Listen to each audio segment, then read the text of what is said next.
I was at the hospital before the sun had even lifted itself over Cedar Heights, sitting in one of those stiff plastic chairs that always felt colder than they should. My mother had been pulled into emergency heart surgery an hour earlier, and the only thing holding me together was the rhythm of my own breathing. I was staring at the double doors when I heard it, my father, Harold Brooks, leaning toward my brother Michael, whispering low but sharp enough to cut straight through me. "She can't handle money. Don't expect anything from her." It wasn't new. It wasn't even surprising, but it still settled into my chest like a familiar weight. 10 minutes later, the surgeon stepped out, looked directly at me and said, "Thanks, sponsor. We couldn't have upgraded the ICU without your donation." The room went so quiet I could hear my father swallow. And for the first time in my life, the man who always had something to say had nothing at all. I'd gotten to the hospital long before they did. I wanted to walk beside my mother when they moved her upstairs, wanted her to see me before anesthesia carried her somewhere I couldn't follow. Her hand had trembled when she reached for mine. "Elena, don't let them argue today," she whispered. I promised her I'd try. But keeping the peace in the Brooks family was like trying to hold water with your bare hands. No matter how tightly you pressed your fingers together, it always found a way to escape.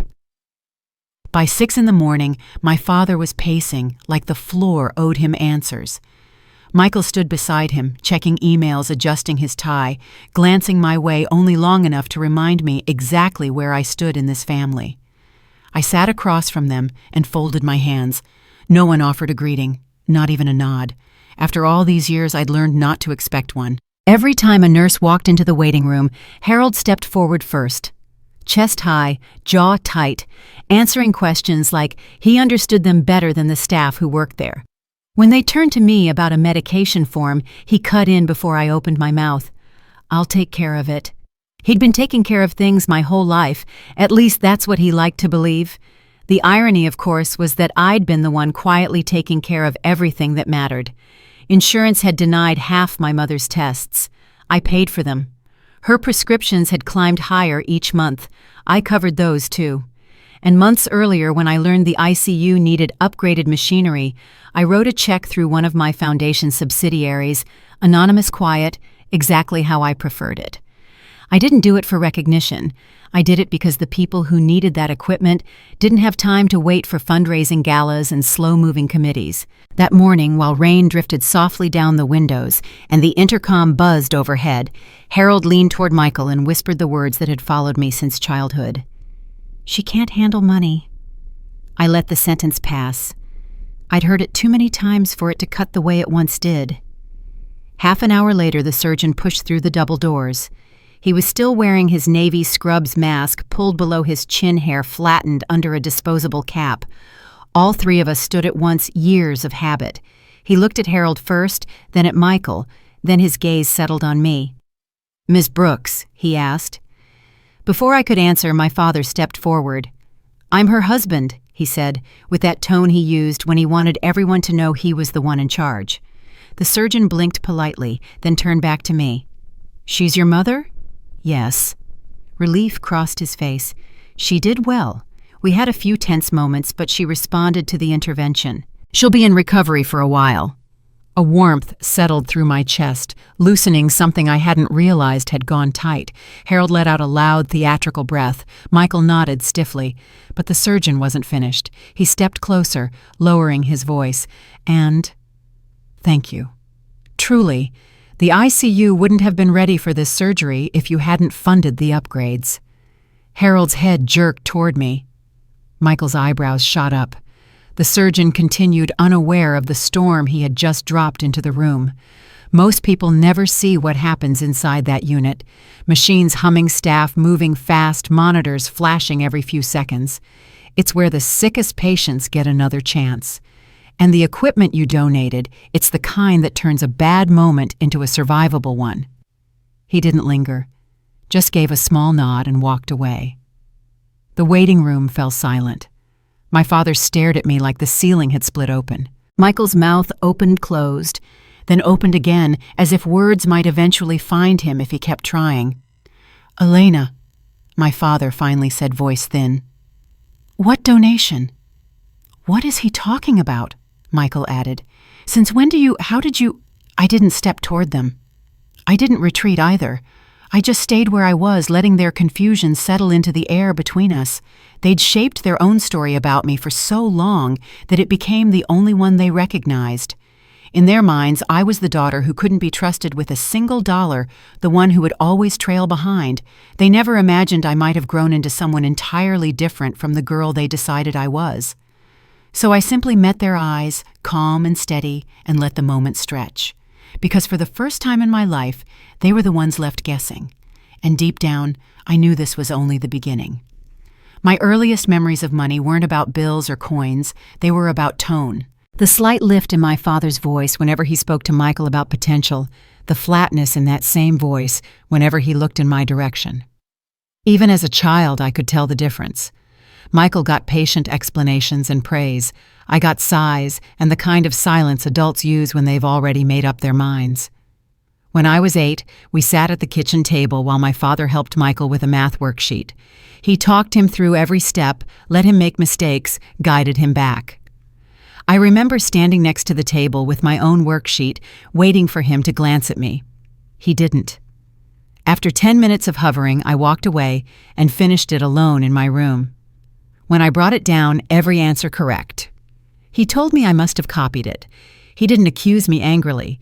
He said it casually, as if that conclusion was obvious, as if accuracy from me required an explanation. Mom tried to soften moments like that, though she rarely challenged him. She'd pat my back, set a cookie next to my notebook, murmur some version of, "Your dad doesn't mean it." But intention never mattered. A wound doesn't sting less because the knife wasn't aimed well. Over the years, my mother's comfort became something I associated with resignation, not protection. There was a Saturday afternoon when I was 12 that still sits in my memory. I'd collected empty glass bottles from the neighborhood, 28 of them, and lined them up in the garage. My grand plan was to start a tiny recycling pickup service with 2 kids from down the street. I invited my father to come look, expecting him to smile, maybe call it resourceful. Instead, he squinted at the bottles, then at me. "You don't need to worry about money," he said, waving a dismissive hand. "That's not something you'll ever have to deal with. Focus on school. Leave financial thinking to people who understand it." Michael walked into the garage a minute later, holding a stack of baseball cards. Dad immediately turned to him, asked about their value, told him he had an eye for investment. I stood there beside my bottles, suddenly ridiculous in his eyes. Eventually, I threw the whole collection away. Mom found me in the driveway later that evening. She didn't ask what happened. She didn't retrieve the bottles either. She just touched my shoulder gently and suggested we bake banana bread. Kindness without defense. Warmth without protection. It was the story of her life and mine. By high school, the pattern was so ingrained that I barely noticed it happening. When I earned a perfect score on an economics exam, Dad said, "The teacher must be grading easy this year."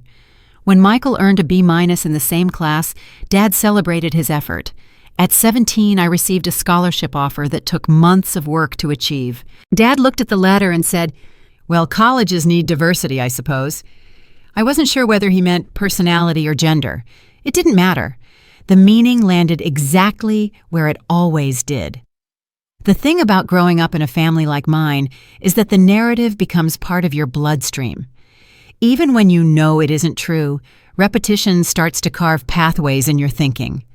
I stopped volunteering answers at dinner conversations because they were never taken seriously. I learned to predict when my father would interrupt me. I learned to swallow ideas before they reached my throat. And the saddest part, I convinced myself it was easier that way. College changed some of that, but only when I was away from home.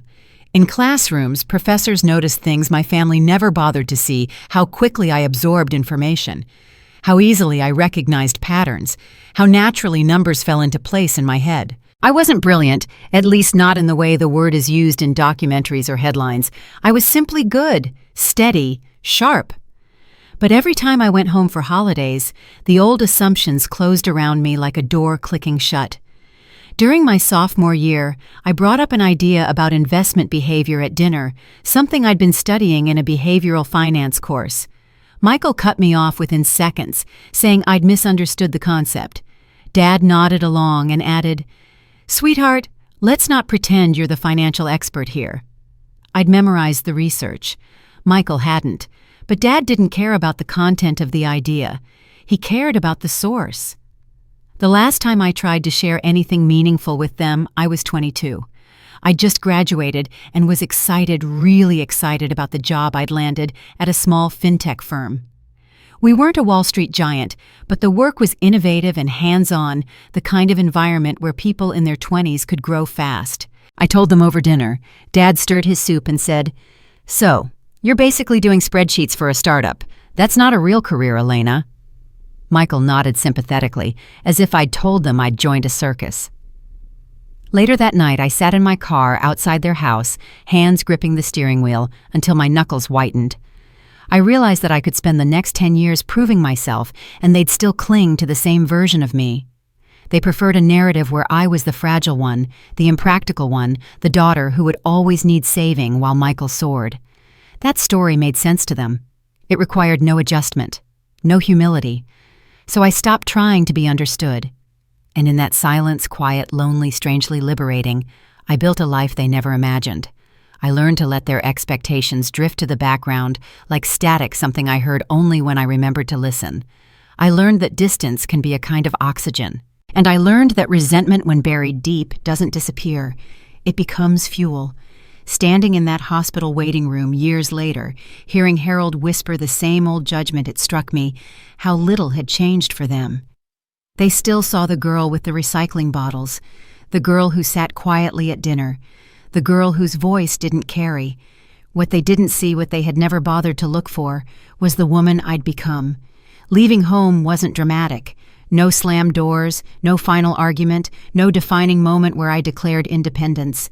I simply packed my car after college and drove to a small apartment in Willow Harbor, a town far enough from Cedar Heights that my father couldn't stop by unannounced. The place was tiny, peeling paint, a view of the alley walls thin enough that I heard my neighbors sneeze every night, but it was the first space in my life where no one interrupted me mid-sentence. Silence became something new, not dismissal, but freedom. My job at the fintech firm wasn't glamorous either.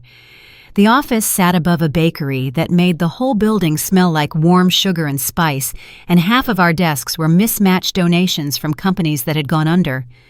But the work was real, fast-paced, demanding. People twice my age asked for my input and actually listened when I spoke. On my first week, one of the senior analysts handed me a data set and said, "See what you can make of this." By the following Monday, I'd spotted a pattern in small-cap tech stocks that later became part of our quarterly strategy. My boss printed the chart and pinned it to his board. Nobody at home ever heard that story. They wouldn't have believed it. During those first years, I learned everything I could. Financial modeling risk, forecasting market behavior, things my father assumed were beyond me, felt intuitive, almost natural. And I didn't brag about it.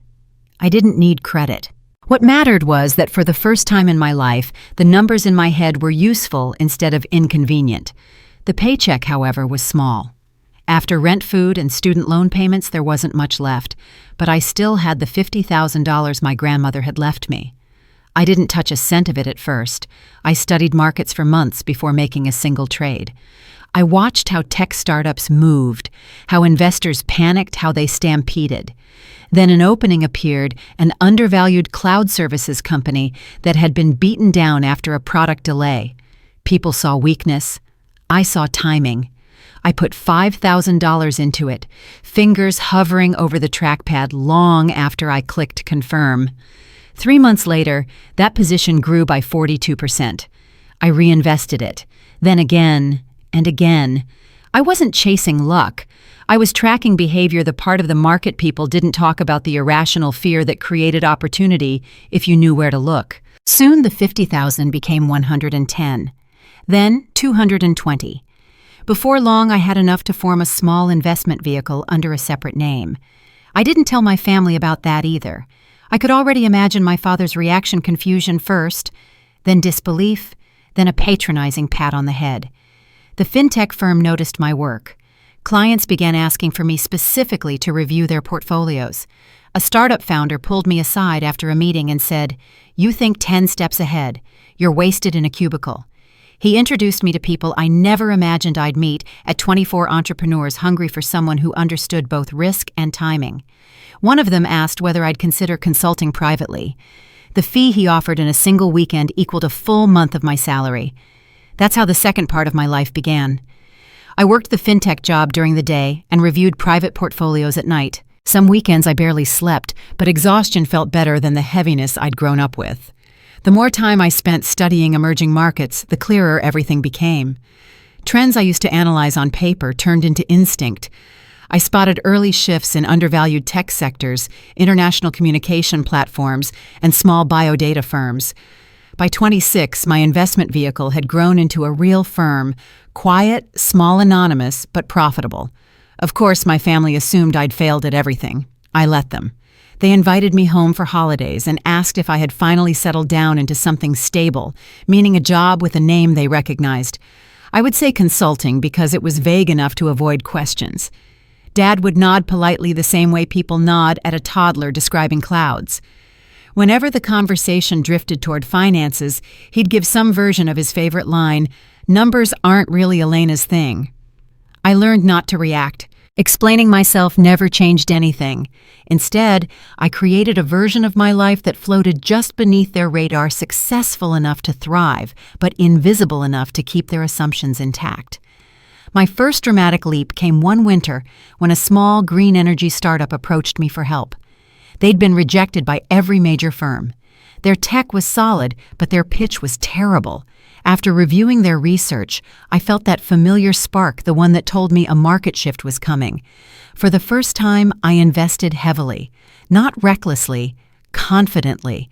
The return reshaped everything I believed was possible. That success drew more founders to my door.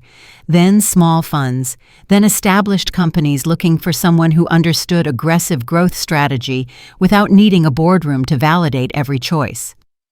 I built connections across Austin, Seattle, Prague, Seoul, never in Cedar Heights. I liked keeping a continent of distance between my work and my family's opinions. By 28, I'd grown my assets enough to create Helix Arbor Capital, a name that sounded bigger than it was. But the structure allowed me to scale shell companies for high-risk positions, trusts for long-term holdings, vehicles for private clients who wanted discretion. And through it all, I stayed behind the curtain. Quiet, unassuming, exactly the kind of person my father believed I was, except he had no idea what I was actually doing. The life I built had no resemblance to the story my family told about me.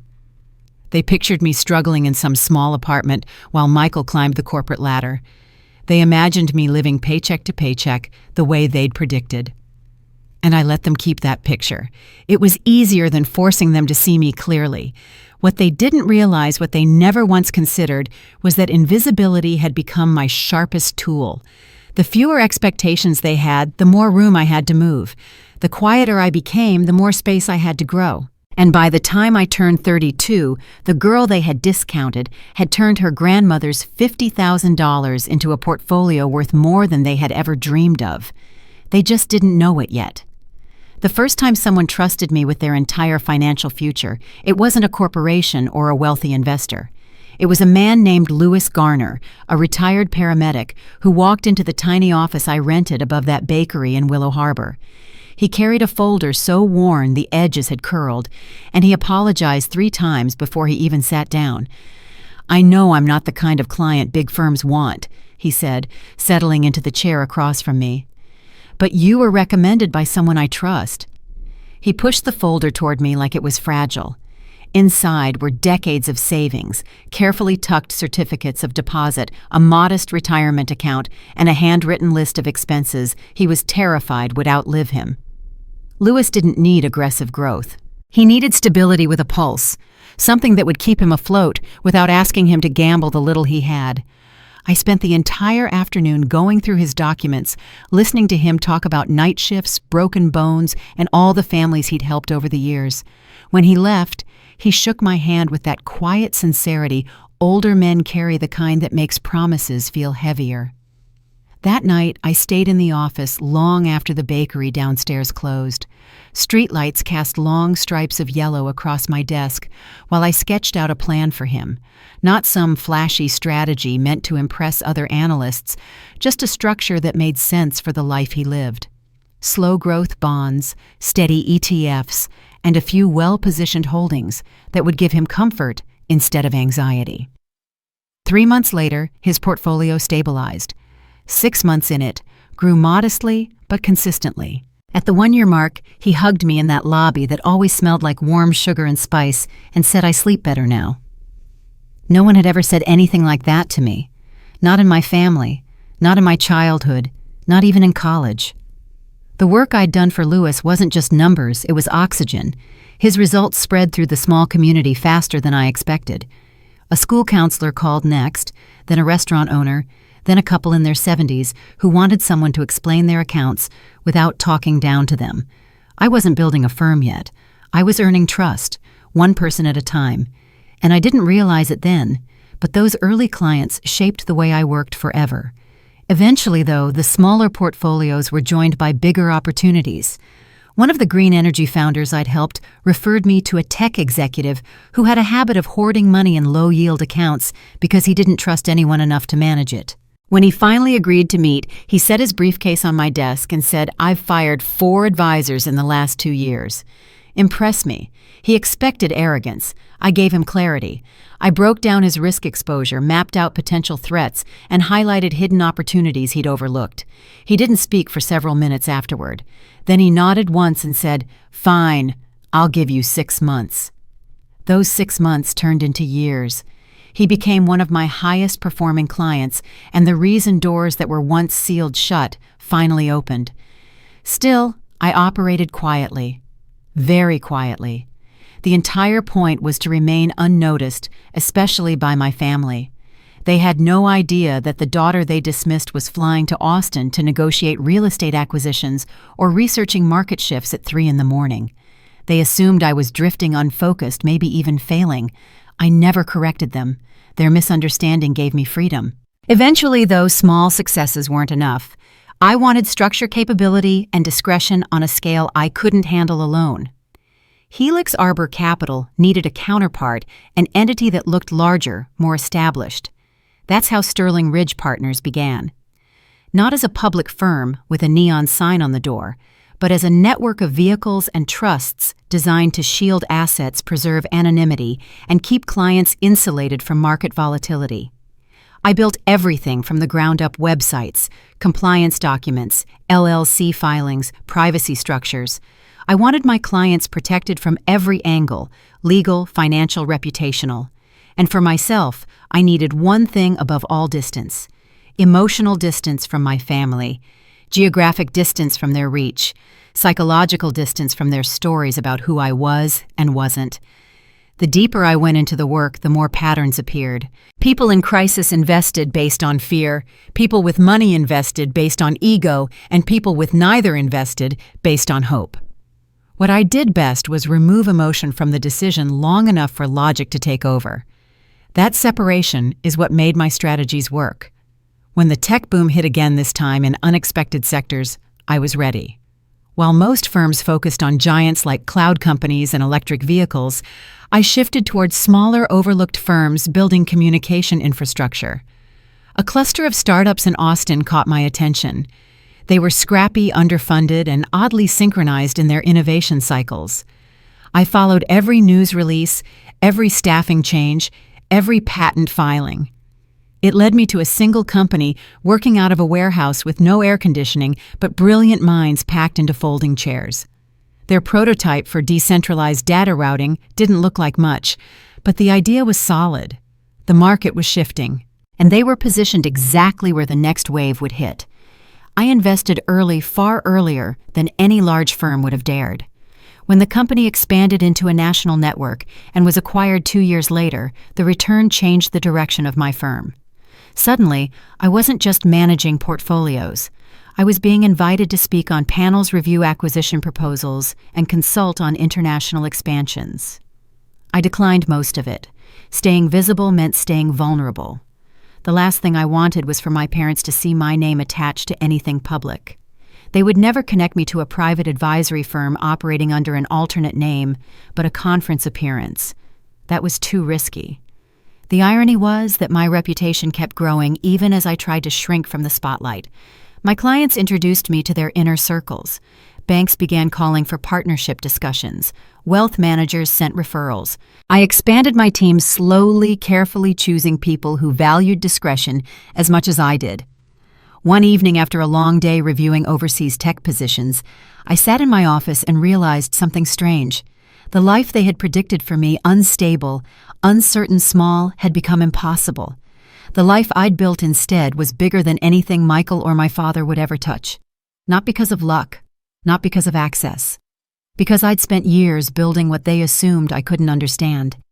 And the strange part wasn't that they didn't see it. It was that they never even thought to look. The moment my parents' financial world collided with mine didn't happen with a grand announcement. It started with a phone call on a Wednesday afternoon, the kind of day where nothing seems urgent until everything suddenly is. My mother's voice came through the line, thin and unsettled. "Elena, your father needs help organizing some paperwork." She didn't elaborate, which usually meant the situation was worse than she wanted to admit. When I arrived at their house that weekend, Dad didn't greet me with warmth or gratitude. He pointed at a stack of binders on the dining table and said, "I just need things sorted. You're good with office tasks." Office tasks. Not numbers, not analysis, simple clerical work. He slid a pen toward me as if that alone granted me access to his world. I opened the first binder expecting a mess. I wasn't prepared for a disaster. Dozens of statements showed losses that made my stomach twist. $500,000 gone here, another $200,000 evaporated their fees, stacked like bricks. Some of the accounts were invested in companies that no longer existed. Others had been churned through by advisors who clearly saw my parents as easy targets. But the worst part wasn't the missing money. It was the timeline. They had less than 3 years before retirement. At their spending rate, they'd run out of resources long before they ran out of time. Dad hovered behind me, arms crossed, eyes narrowed in that familiar mix of pride and defensiveness. "It's not as bad as it looks," he said. The denial in his voice was sharp enough to cut. "Markets fluctuate." "Markets don't do this," I said quietly, turning one of the statements around. He frowned, leaned in, then leaned back as if the numbers were too bright. I followed good advice. Solid advice, from who I asked. He hesitated before answering. People who know what they're doing. Golf buddies, colleagues, friends with loud opinions and shallow understanding. I'd met them. Men who bragged about hot tips while drinking bourbon at charity events. Men who gambled on stocks the way they gambled on horses. Dad trusted them more than he'd ever trusted me. Mom came into the room with a tray of tea, her expression soft but worried. "Your father has been stressed," she murmured, setting the cups down gently. "He's been trying his best." Trying wasn't the issue. Strategy was. Discipline was. Knowledge was. That night, I took the binders upstairs to the guest room and spread everything across the bed. Page after page told the same story my parents were spiraling, and they didn't even know it. Around midnight, I realized the truth. They weren't just disorganized. They were vulnerable, and if no one stepped in, they would crash hard. I sat on the floor surrounded by years of their financial decisions and felt a strange mix of anger and grief. Anger at the advisors who took advantage of them, grief at how easily my parents had wandered into danger, and under it all, a quiet ache familiar from childhood, the sting of knowing they'd trusted everyone's financial judgment except mine. The next morning, I went downstairs to talk to Dad. He was reading the newspaper, glasses perched low on his nose. I'd been looking through everything I said, keeping my voice steady. "Good," he replied without looking up. "Just put things in order." "This isn't a filing problem," I said. "You're losing money, a lot of it." He folded his newspaper with slow deliberation. "You're exaggerating." I handed him the summary I'd created: overnight losses, by year fees, paid a projection of their retirement trajectory. His face went pale, then flushed. He didn't argue this time. He couldn't. The numbers were undeniable. Mom sat down beside him, hands clasped tightly. "What do we do?" she whispered, as if asking the question too loudly might make it worse. I took a deep breath. "Let me help." Dad's laugh was small and strained. "Elena, you mean well, but this is complicated.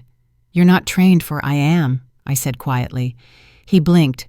"What I'm doing." He stared at me for a long moment, searching my face for signs of uncertainty. "We'll consider it," he finally said, which in his language meant no. I didn't push. Pressuring him would only make him dig deeper into his pride. Instead, I walked away with a plan. Over the next week, I built a restructuring strategy tailored to their assets. No risk spikes, no flashy plays, just steady recovery. I mapped out every account, every investment vehicle, every tax implication. Then I created a simplified version they could understand without needing a finance degree. When I returned the following weekend, I found Dad staring at one of the binders with a defeated expression. Something had shifted. Maybe humility, maybe fear, maybe the realization that the people he trusted had failed him. He looked up at me, not with warmth, but with something unfamiliar uncertainty. "I spoke with one of the advisors," he said. "He couldn't explain half the things you pointed out." I sat beside him. "Let me fix this." Mom touched his arm gently, a silent encouragement. After a long pause, he nodded once. "Fine. You can review things. Review. Not managing, not lead. Review." But it was enough to open the door. I took control quietly, strategically, setting up structures he wouldn't question. I transferred small accounts first, too insignificant for him to monitor closely. When those stabilized, I moved the larger ones. Soon the entire portfolio lived within vehicles I controlled. Not because I wanted power, because someone had to protect them from their own decisions. They had no idea that each signature they scribbled gave me more authority than they intended. They didn't notice the trusts I established, the safeguards I put in place, the layers of protection they couldn't possibly unravel. All they saw was improvement, growth, stability. Dad took credit for all of it.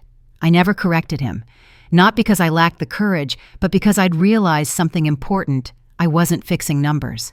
I was undoing decades of damage created by pride, ignorance, and misplaced trust, and for the first time in my life, they needed me, even if they didn't know it yet. What I didn't know then was how far that responsibility would stretch, or how the truth would one day explode in a room full of financial advisors and tear open every story my family ever told about me. Taking over my parents' finances wasn't a single moment. It was a slow shift, subtle enough that they never felt the ground moving beneath them. At first, they thought I was reorganizing documents. Then they assumed I was tidying up their accounts. Eventually, they believed I was simply relaying advice from their advisors. In reality, I'd become the only person steering their financial future, and not one of them suspected it. The turning point came one Friday evening when I logged into one of their investment portals to retrieve a statement. A notice popped up, advisor transfer authorization required. Their previous advisor had retired and the firm wanted them to pick someone new. If they chose anyone other than me, even accidentally, the entire structure I'd created could unravel. They'd be exposed again to the same risks that had nearly wiped them out the first time. My stomach tightened. I stared at the screen for a long time before closing the laptop. The house was quiet, except for the soft tick of the grandfather clock in the hallway. Mom had gone to bed early. Dad was in the living room watching a documentary with the volume low, probably half asleep. I stood in the doorway watching him, wondering how much to reveal, and quickly realizing I had no intention of revealing anything. The truth would only start a fight I couldn't afford. I walked into the living room. "Dad, I need you to sign a few things for the accounts," I said. He paused the television and squinted up at me. "Already? We just signed things last week." "This is just administrative," I said. "Standard updates." He didn't bother reading the pages. He never did. He scribbled his signature across every line I pointed to, confident in the belief that he understood money better than I ever would. When he handed the pen back, he said, "Good thing you're organized." I'd lose track of all this nonsense. Nonsense. That nonsense was the only reason they'd have a retirement at all.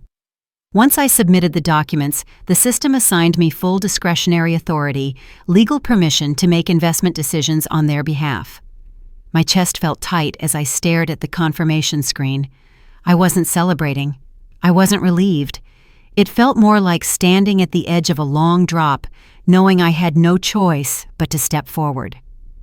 The next day, I began restructuring their accounts in earnest. I moved their assets into secure vehicles under Sterling Ridge Partners, then tied those vehicles to Helix Arbor Capital. The structure was layered careful and airtight. If anyone tried to parse it, they'd end up in circles unless they had the keys, and I didn't plan on giving those keys to anyone. They wouldn't lose money on my watch. I made that promise quietly without an audience. As the months rolled on, the numbers climbed. Slow at first, then steady, then strong. When the markets dipped, the protections I'd built kept them level. When opportunities appeared, I positioned them early. When risks surfaced, I pulled them out before turbulence hit. Their accounts began to grow at a pace they'd never experienced. Dad told his friends his instincts were finally paying off. Mom credited a new firm that actually listened. Michael acted like he'd coached them into smarter choices. Every compliment passed right over me. They didn't even realize I was the firm. One afternoon, Mom called while I was reviewing a Singapore acquisition. Her voice was bright, a rare spark I hadn't heard in years. "Your father is thrilled," she said. "The statements came in this morning." He walked around the kitchen, grinning like a boy. "I'm glad things are improving," I replied. "You must have brought him luck," she said softly. "Luck isn't why your retirement survived," I wanted to reply, but I bit my tongue. Later that night, as I finished updating their risk assessment, I noticed something I hadn't expected, an odd sense of tenderness mixing with resentment. I'd spent my entire childhood wanting them to see me clearly, and now the only way to help them was to stay invisible. The contradiction felt almost cruel. Still, the work continued. A year passed, then 2, then 3. The $2.1 million they started with grew to 28. By the 6th year, it had surpassed $180 million wealth they believed they'd created through discipline and foresight. I let them enjoy the illusion. They were happier believing in their own brilliance than acknowledging mine. The idea of revealing the truth crossed my mind sometimes, usually late at night when I was reviewing reports or reading notes from clients who trusted me with more transparency than my own parents did. But telling them would only provoke defensiveness, confusion, pride, and the familiar sting of dismissal. They would search for flaws in my work purely to preserve the narrative they cherished. I wasn't protecting money at that point. I was protecting peace. The only person who knew the full scope of what I'd built was my operations manager, James. He joined Helix Arbor during its 3rd year, and it didn't take him long to notice the size of the Brooks portfolio or the unusual ownership structure behind it. One evening after reviewing reports, he stepped into my office holding a stack of documents. "This account, these amounts, this belongs to your family, doesn't it?" I didn't answer outright, but my silence was enough. "Do they know no?" He let out a slow breath. "You've generated returns for them that most funds couldn't touch. I can't imagine how they'd react. They think I can't manage a budget," I said. James shook his head in disbelief. "They have no idea who they're dealing with. They never did." He placed the documents on my desk. "You're protecting people who don't understand the magnitude of what you've done for them. I'm not doing it for recognition." "I know," he said. "But eventually this structure will draw attention. Someone will ask questions."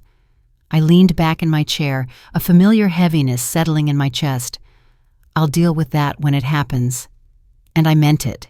For 6 years, I managed every trade, every shift, every risk. I built a financial fortress around 2 people who had spent my entire life doubting me. They never noticed. They never asked. They never once imagined their daughter had the intelligence or the authority to do something so intricate, so demanding, so effective. But the world doesn't stay quiet forever. And I didn't know it yet, but the moment everything would come crashing into the open was already on its way, carried by an advisor. My father admired a due diligence request I couldn't ignore, and a truth too large to hide much longer. The notification came through on a quiet Tuesday afternoon while I was reviewing quarterly reports. My phone buzzed once, then again, then a third time alerts from the secure Helix Arbor channel, reserved for urgent matters only. I opened the thread and saw a single message from James. "We need to talk." Morrison Wealth Management submitted a full transparency request. For a moment, everything inside me went still. Morrison wasn't just another firm. They were the kind of advisors my father worshipped: sleek offices, polished smiles, men who spoke in confident tones that made people like him feel validated. Dad must have reached out to them behind my back, probably sold on the idea of professional oversight. I imagined him sitting across from one of their associates, bragging about his portfolio, about his strategic planning, about all the decisions he never actually made. The request meant one thing: they wanted to see the ownership structure behind every asset. Not just performance, not just allocations, ownership. And if they received those documents, it wouldn't take long to realize that almost everything in the Brooks portfolio belonged to vehicles I controlled.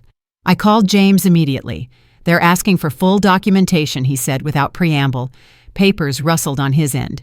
"If we comply at the standard level, the beneficial ownership structure becomes visible." How visible? Clear enough that any competent analyst will see Sterling Ridge controls 95% of the assets. I closed my eyes, pressing my thumb and forefinger against the bridge of my nose. Timeline 72 hours. Of course. Exactly long enough for panic if you didn't understand the system. Short enough to prevent any clean cover story. "What are my options?" I asked. "Well," he said slowly, "Option 1, transfer everything back into their direct ownership before disclosure. But that triggers enormous tax events and raises a dozen questions you won't be able to answer without lying outright." My jaw tightened. "Not viable." "Option 2, we refuse disclosure." Morrison walks away. "Your parents become suspicious. That won't hold for long." "No," he agreed, "it won't." I waited for the third option. "You could let them find out," he said. A long silence stretched between us. Let them find out. Let the narrative they'd built collapse in front of them. Let the daughter they dismissed become the architect of their stability. Let the truth walk straight into the room and sit across from them. But truth didn't come without casualties. "I'll think about it," I said. "Elena," he said, using the name almost only those closest to the firm used. "They're going to learn eventually. You've kept this running longer than anyone else could have." "I know." He hesitated. "Call me when you've decided." After the line went dead, I leaned back in my chair, staring at the Manhattan skyline glowing through the glass wall. The sun dipped low, lighting the buildings in a burnished gold that felt almost mocking. For years, I'd lived between two worlds, one where I was respected, trusted, valued, and another where I was treated like an afterthought in my own family. Those worlds had always remained separate by design. Now they were colliding. I sat there motionless, letting the decision settle into my bones. The truth was simple. I hadn't hidden my identity because I was afraid of being seen. I'd hidden it because my parents never wanted to see me in the first place. Revealing myself wouldn't just disrupt their finances, it would rupture the narrative they'd protected for decades. A knock at the door broke my thoughts. James stepped in holding a folder. "There's something else," he said. My pulse ticked up. "What?" He handed me the document. They also asked about controlling interests in Apex Medical. My heart stalled for a moment. Apex Medical. The company I'd built quietly using a non-family entity name separate from everything my parents associated with our family's life. They held shares they didn't even realize connected back to me, and now an external advisor wanted details. "Of course they did," I murmured. James sat across from me. "You knew this day would come. Knowing doesn't make it easier." "No," he admitted, "but it makes you prepared. Prepared. Maybe. Emotionally steady. Not even close." That night, I didn't go home. I stayed in the office with the city humming below me, working through every possible scenario. Each version had consequences. Each outcome forced a confrontation I'd spent years avoiding. And beneath all the strategy, all the analytics and projections, something else churned hurt that hadn't quite healed, resentment that hadn't fully cooled, and a longing I rarely acknowledged, the wish that my parents had seen me long before any of this mattered. At 2 a.m, I finally shut down my computer. The office was dark except for the glow of the hallway exit signs. I stood by the window and watched headlights trail along the streets far below. If Morrison dug deeper, and the truth wouldn't stay hidden. I thought about sitting across from my parents explaining 6 years of decisions they never knew existed. I imagined Dad's disbelief, Mom's confusion, Michael's shock. I imagined the anger, the defensiveness, the pride that always overshadowed every meaningful conversation in our family. Then I imagined something else, a room where I didn't shrink, a moment where I didn't bite back explanations, a space where I didn't soften myself to make them more comfortable. The idea didn't feel like revenge. It felt like the first clean breath after years underwater. The next morning I called James. "We're not transferring the accounts," I said. "We're not refusing disclosure either." He waited. "So you're choosing transparency. I'm choosing inevitability." He exhaled in a slow, measured way. "Then you know what comes next." "I do." For the first time in years, the quiet didn't feel heavy. It felt like something opening, something overdue. Whatever happened now, the moment was no longer about protecting old stories. It was about telling the truth, even if it shattered everything they thought they knew about me. Thomas Morrison's office smelled like new leather and expense, the kind of place designed to make clients feel small enough to need guidance, yet wealthy enough to believe they deserved it. When I stepped inside, Dad and Michael were already seated at the conference table, leaning forward, as if they'd been invited into a private club they'd waited their whole lives to enter. Mom sat beside them with her hands folded neatly in her lap, her eyes wandering the room like she wasn't sure she belonged there. Thomas stood when he saw me. "Elena," he said warmly, offering a handshake that lingered a beat too long.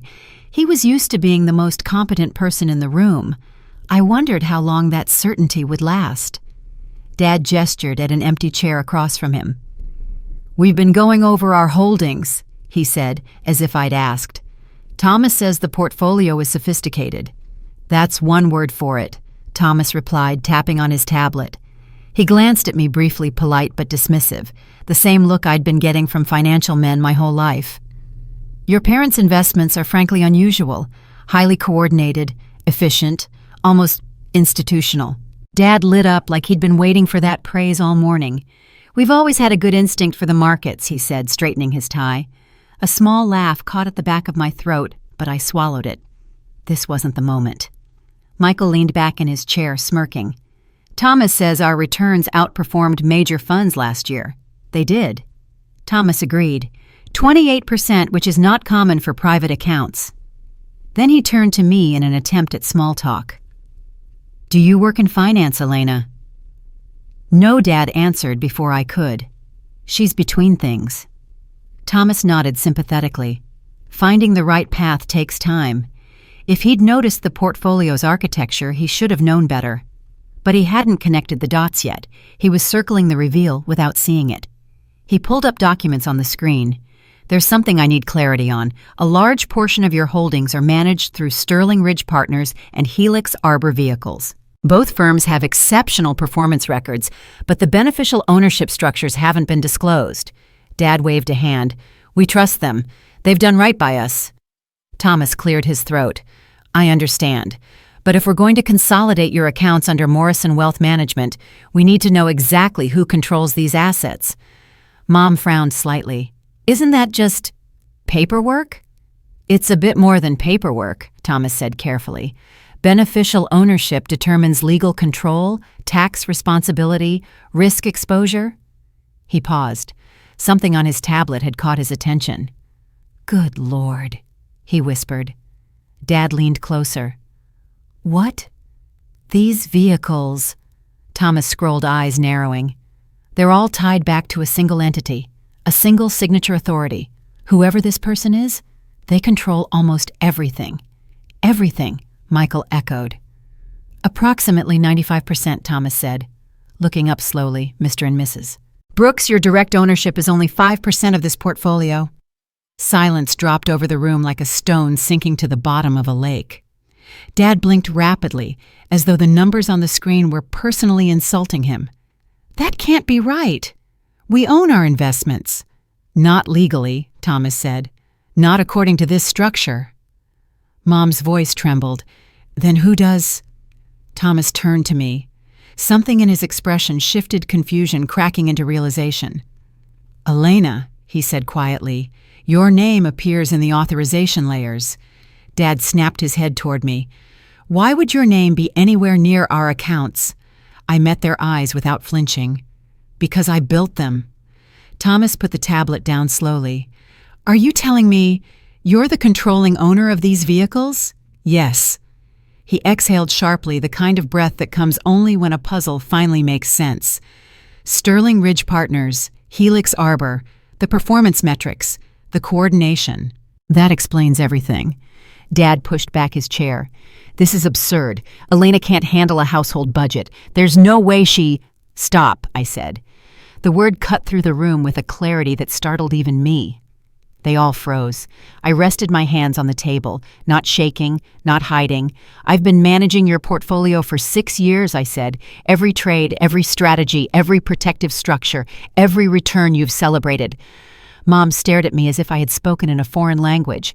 "But why didn't you tell us?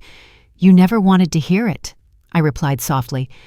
"Every time I tried to talk about finance, you dismissed me. Every time I tried to help, you brushed me off, so I stopped asking for permission." Dad's face reddened. "You've deceived us." "I protected you," I corrected. "You were losing everything. You were 3 years from retirement with barely enough to survive a decade. I stepped in because no one else was going to." Michael's voice cracked. "You're saying the $180 million. It exists because I rebuilt it," I said. Quietly. Completely. While you kept telling people I couldn't be trusted with money. The room was painfully still. Thomas spoke next, his voice low with awe. "This portfolio, it's one of the most sophisticated structures I've seen. And the returns, my God. Ms. Brooks, why aren't you running a major fund?" "I am," I said. "Just not under my legal name." Dad opened his mouth, closed it, then opened it again like a man trying to breathe underwater. "You had no right." "I had every right," I said. "You signed the authorization documents. You didn't read them. You didn't ask questions. You were drowning, and you didn't even know it." Mom pressed a hand to her mouth. Tears gathered at the corners of her eyes, not yet falling. "Why didn't you trust us with the truth?" I held her gaze. "Because the truth never mattered to you. My competence never mattered. What you believed about me mattered more than anything I could show you." Thomas looked between us, recognizing the emotional terrain he had stepped into. "Perhaps we should take a moment," he offered gently. But the moment had already arrived, heavy and irreversible. Dad's voice came out rough. "You think you're some kind of hero?" "No," I said quietly. "I think I'm the only reason you're not bankrupt." The words landed like a crack in the table. No one responded. No one needed to. The truth had finally taken a seat among us, and the version of me they'd clung to for decades was gone, shattered so completely that none of them could gather the pieces fast enough to pretend otherwise. Dad was the first to move, though move wasn't the right word. It was more of a recoil, his chair scraping back an inch, his posture collapsing just enough to show a crack in the armor he'd worn my entire life. He looked at me like I was a stranger who had wandered into the wrong room. The air felt thick, heavy, as if the walls themselves were waiting to see what he'd say next. "When did you become this person?" he asked. His voice strained. "When did you decide you were smarter than us?" It wasn't the question I expected. I thought he'd rage, deny, accuse. Instead, confusion trembled underneath everything else, and for a fleeting second I saw something I'd never seen in him: fear. "I didn't decide I was smarter," I said calmly. "I decided you were sinking." Michael leaned forward, elbows on the table. He had always been the steady one, the mediator, though he wielded that role mostly to protect Dad's ego. "Explain this," he said. "All of it. Every step. 6 years ago I began—" You asked me to sort your binders after a bad quarter.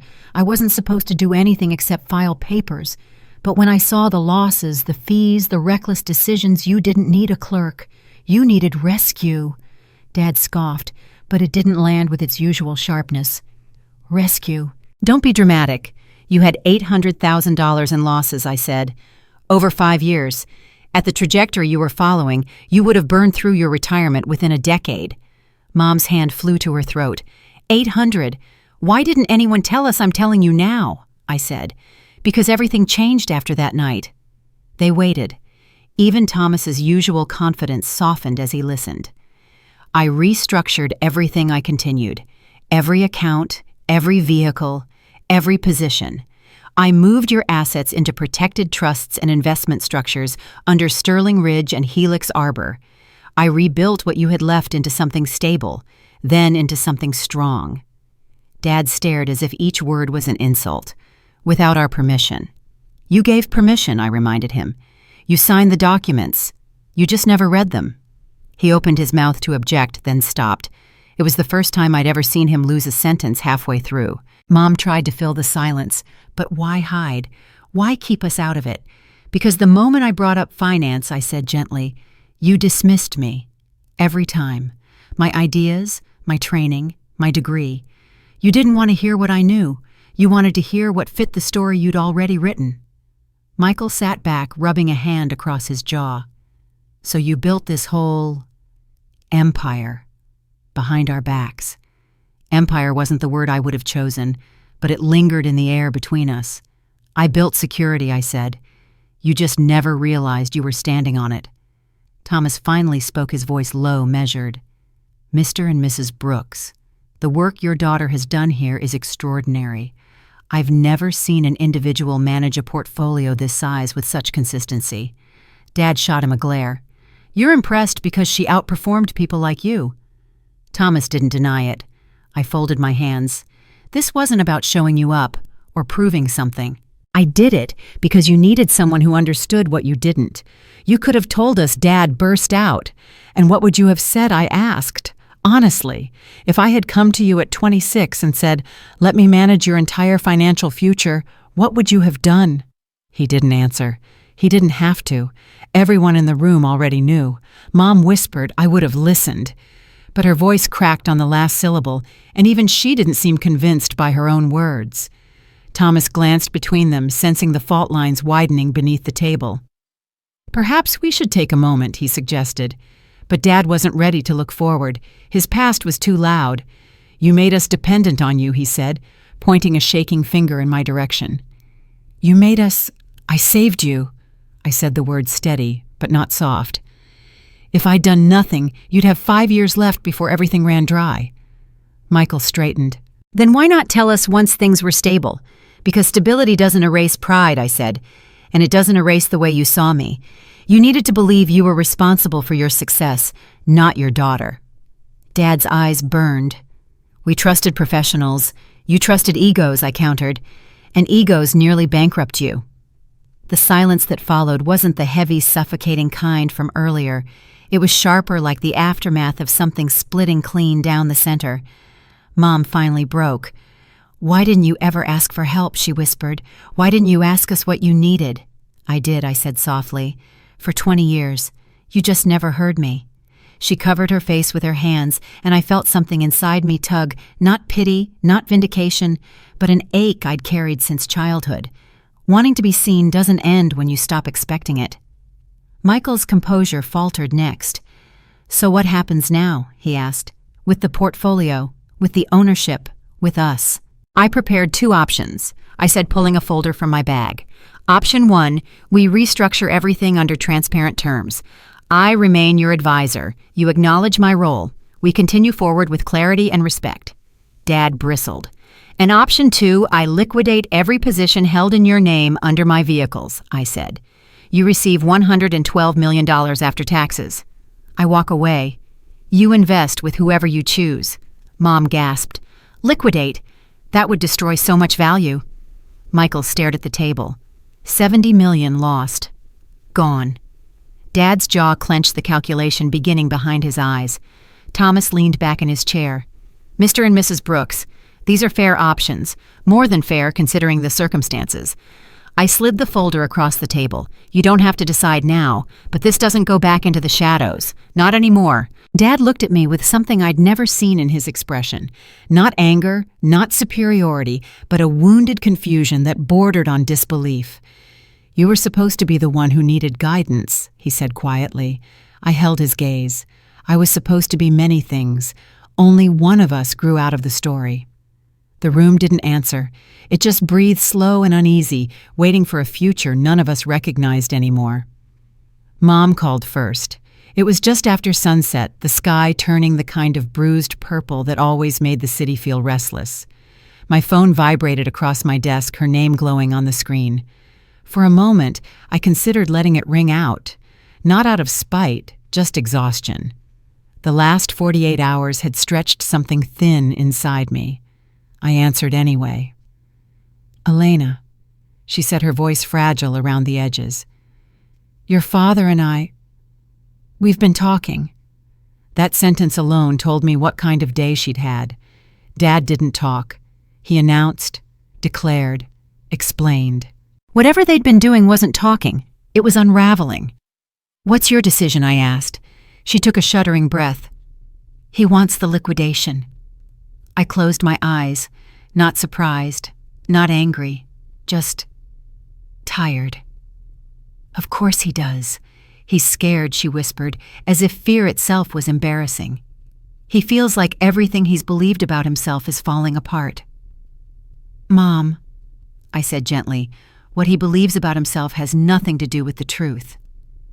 Another shaky breath. He says you backed us into a corner. I gave you choices, I replied. You would have had none if I'd kept quiet. There was a long pause, then a hesitant confession slipped through. I don't want to lose what you built. The honesty in her voice hit something deep, not because she acknowledged the value, but because she finally acknowledged the work. Then don't choose liquidation, I said. He wants control, she murmured. He keeps saying it. My money, my decisions. Over and over. Your money was gone 6 years ago, I reminded her softly. All of this is rebuilt wealth, new wealth, wealth he didn't create. She didn't argue. He's ashamed, she said instead. I know. He feels betrayed. He shouldn't, I said. If I'd wanted to betray you, I would have let you drown. She went quiet. I could hear her thinking, breathing, carrying every conflicting truth all at once. What do you want from us? She finally asked. I want transparency, I said. Acknowledgement, respect, nothing more. And if we can't give that, then you'll sign the liquidation documents, I said. And I'll sign you over to someone else. Her breath caught, and for a second I thought she might break. But she didn't. She steadied herself. I'll talk to him again, she said. When we hung up, the silence in my office felt heavy enough to lean against. Not long after, my phone buzzed again this time, with a call I didn't expect. Michael. I let it ring once before answering. You blew up the house, he said bluntly. I didn't set the fire, I replied. I just opened the windows. There was a small huff on the other end. Not quite amusement, not quite disbelief. He's furious. He's reacting like his entire past has been erased. That's not my responsibility, I said. He built that pride all by himself. You don't understand, he said. You shattered the foundation he stands on. Then he shouldn't have built it on a lie. A stretch of silence followed. But unlike Dad's, Michael's silence wasn't defensive, it was contemplative. You know, he said after a long moment, I always thought you were different. But I didn't realize how much until today. It wasn't a compliment. It wasn't an accusation. It was an observation. Is that a problem, I asked? Not for me, he said. For him, it's everything. He exhaled frustration flickering in the sound. He keeps going on about control, Michael continued, about how he's the head of the family, about how you hid things from us. I didn't hide my competence, I said. You all refused to see it. I know, he admitted quietly. But he can't accept that. I waited. There was more, there always was. He asked me to convince you to back down, he said, to give him the accounts, to hand everything over without liquidation. A bitter laugh escaped me before I could stop it. Of course he did. I told him no. That stilled me. Why, I asked. Because I watched you today, he said, and for the first time I understood who actually built what we have. The room around me softened a little. What do you want, Michael? I asked. I want you to stay in control, he said. You're the only one who knows what you're doing. I didn't answer. Maybe I couldn't. Finally, he spoke again, quieter this time. Don't let him bully you into apologizing. My chest tightened, not painfully, just unexpectedly. Thank you, I said. That's all I've got, he replied. But it's something. After he hung up, I sat in the dim office, staring at the skyline as the city pulsed below me. The Brooks family wasn't known for self-awareness, but cracks were forming, cracks where the truth might finally slip through. Just before midnight, my phone buzzed once more. A text from Mom. We're not signing. We want option 1. But your father, he needs time. Please be patient with him. I typed a reply, then deleted it. Typed another, deleted that too. What could I say? What could I promise? Eventually I wrote, We'll meet tomorrow, noon, my office, all of us. She responded instantly. Thank you. I let the phone fall onto the desk and leaned back in my chair. Tomorrow would be the first time in my entire life they would sit across from me, not as a child they underestimated, but as the person who held their future. That wasn't revenge. Not yet. But it was the beginning of something neither of us could rewind. They arrived early. I saw them through the glass wall of the conference room, Mom clutching her purse like it was a lifeline, Dad walking stiffly beside her, with a jaw set so tight it looked carved from stone, and Michael trailing just a step behind them, as if he wasn't sure whose side he was supposed to stand on today. I didn't rush to greet them. I watched them take their seats first. I watched the way Mom smoothed her skirt over her knees. I watched the way Dad avoided looking at me through the glass. Watched Michael pick the chair closest to mine without even realizing he'd done it. When I finally opened the door and stepped inside, the room felt colder than the air conditioning could account for. Dad spoke before I even sat down. We're agreeing to option 1, he said abruptly. But I want it clear, this doesn't mean I approve of how you went about this. Mom flinched at his tone. Michael stared at him like he was waiting for the explosion that hadn't yet come. I pulled out my chair and settled into it. You don't have to approve, I said. You just have to understand the reality. His eyes snapped to mine, filled with a mixture of anger, confusion, and something raw, an emotion he didn't have a name for yet. I understand that my daughter stole my authority, he said sharply. I didn't steal anything, I replied. You forfeited authority when you stopped questioning anything you signed. Mom squeezed his arm gently, a silent plea for calm. He didn't soften. Michael leaned forward. Let's just get through this, he said quietly. I opened the folders in front of me and laid out the restructuring plan, clean, simple, transparent. They'd get what they claimed to want, visibility, involvement, monthly reviews, but they'd have to accept that I was the architect behind every number they were about to see. Before we start, Mom said suddenly, her voice trembling, I need to know something. I paused. What were we? Were we ever at risk of losing everything? I met her eyes that looked older than I remembered. Yes, I said. 6 years ago, before I intervened. Dad's brows knit together. But our advisors failed you, I said. Repeatedly. Consistently.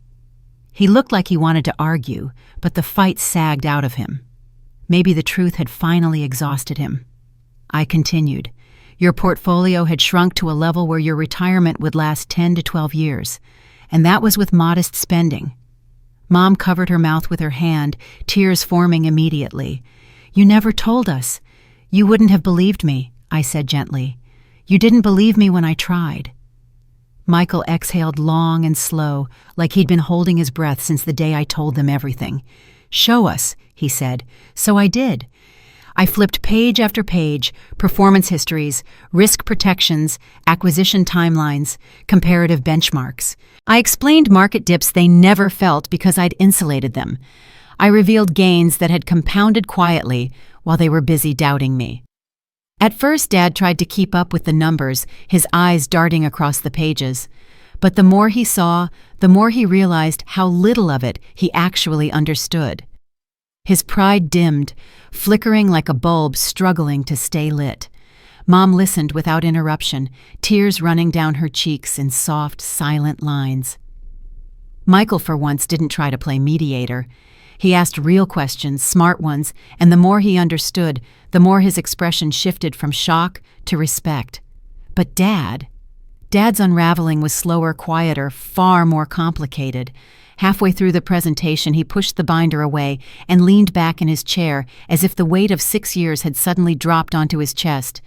"You did all this," he murmured, not to me, but to the empty space in front of him. "My daughter did this." His tone wasn't angry now, or defensive. It was bewildering. "Yes," I said softly. He swallowed hard, and the next words dragged themselves out of him like they were fighting their way past decades of ego. "You outgrew me." Mom gasped softly. Michael's eyes widened. I didn't move. He looked at me, really looked at me for the first time in years. "I spent your whole life believing I was teaching you," he said. "But somewhere along the way, you passed me, and I didn't notice." The confession hung in the air between us, fragile and unexpected. "I didn't want to embarrass you," I said quietly. "I just wanted to protect you." He let out a bitter, almost broken laugh. "Protecting me is supposed to be my job. Only if you're capable of doing it," I replied, not cruelly, just honestly. He flinched, but he didn't argue. Mom reached across the table for his hand. This time he took it. "I need time," he said finally, "to adjust, to understand this version of you, to accept it." "I know," I said. "That's why I'm giving you transparency now. We move forward together." He nodded, slow and stiff. And then, something I never expected happened. He stood, walked around the table, and stopped beside my chair. His hand hovered for a second before resting on my shoulder, awkward, almost hesitant. "I don't know how to apologize for 6 years," he said, "but if you're willing, I'd like to learn from you." Mom broke into a soft sob. Michael looked away quickly, blinking hard, and I sat perfectly still, letting the moment carve itself into memory. The father who once told me I couldn't manage a budget was standing beside me asking for guidance. It didn't erase the past. It didn't mend everything. But it was a beginning, the kind that shifts the foundation without warning. When the meeting ended, Dad paused in the doorway and looked back at me. "I want to earn your trust," he said. For the first time, I said quietly, "You're starting in the right place."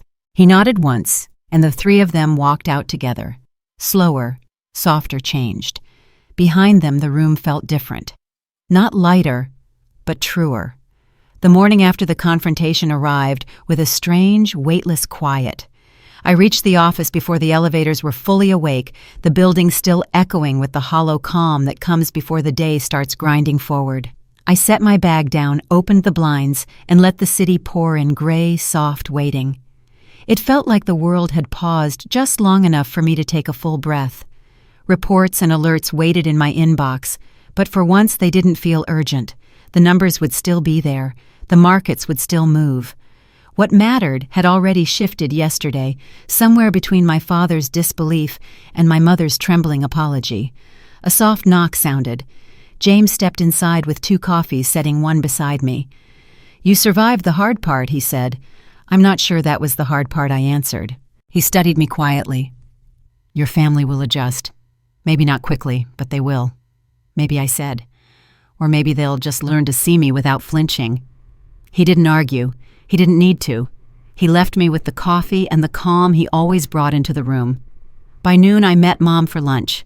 She chose a small, warm place she loved, the kind with soft lighting and linen napkins that never quite matched. She looked tired, but there was something open in her expression that hadn't been there in years. "I'm sorry," she said quietly before the menus even landed on the table. "For not noticing who you were becoming. I had time to catch up." "You don't owe me an apology for not knowing," I replied. "Only for never asking." Her breath hitched, but she nodded, accepting the truth, instead of trying to defend the past. It was the first time she'd ever done that. We talked slowly, carefully, as if rebuilding something fragile by hand, and for the first time it felt possible. 2 days later, Dad came to my office alone. He didn't storm in, he didn't lecture, he just hovered for a moment in the doorway, looking like a man who had finally realized the ground beneath him wasn't as stable as he thought. "Do you have a minute?" he asked. I gestured to the chair across from me. He sat down, elbows on his knees, hands knit tightly.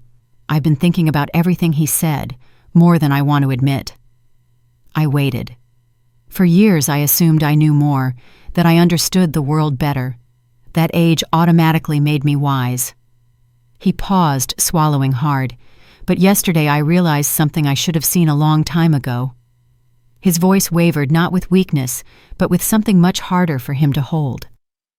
"I was wrong about you," he said, "not just about your career, about who you are." He lifted his eyes to mine. "You built something I can't even fully understand." And instead of being proud, I hid behind my own certainty. It wasn't an apology, not exactly. It was something deeper recognition, something he had never offered me in my entire life.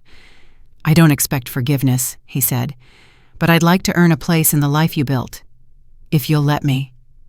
The ache in my chest loosened, not erased, not healed, but softened. I stood, walked around the desk, and when he rose to meet me, I hugged him. His arms came around me slowly, awkwardly, but they came. And for my father, that was its own kind of surrender. "I'm willing," I said. He nodded, and for the first time, the distance between us wasn't filled with pride. When they left, the office grew quiet again.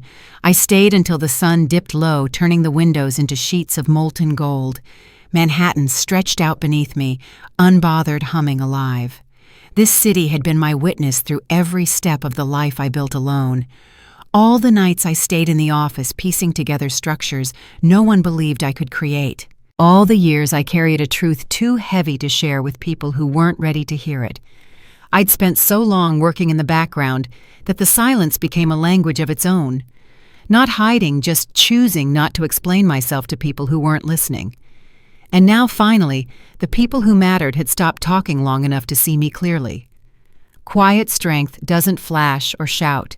It grows in steady lines, unnoticed, underestimated, until one day its shape becomes impossible to ignore. By then, it doesn't need revenge. The truth is enough. I stood at the window watching the city lights blink on one by one and felt something settle inside me, a calm I hadn't known I was craving. This wasn't a victory. This wasn't vindication. It was recognition. And that was the one thing I'd never been given until now. Before I turned off my computer for the night, I added a final note to my script. If you've ever carried your strength quietly, I'd love to hear your story. And if this one stayed with you, go ahead and like, comment, and subscribe. More stories are waiting. Then I shut off the lights, closed the door behind me, and stepped into the hallway, walking forward without shrinking, without hesitating, finally standing in the life I built with my own hands.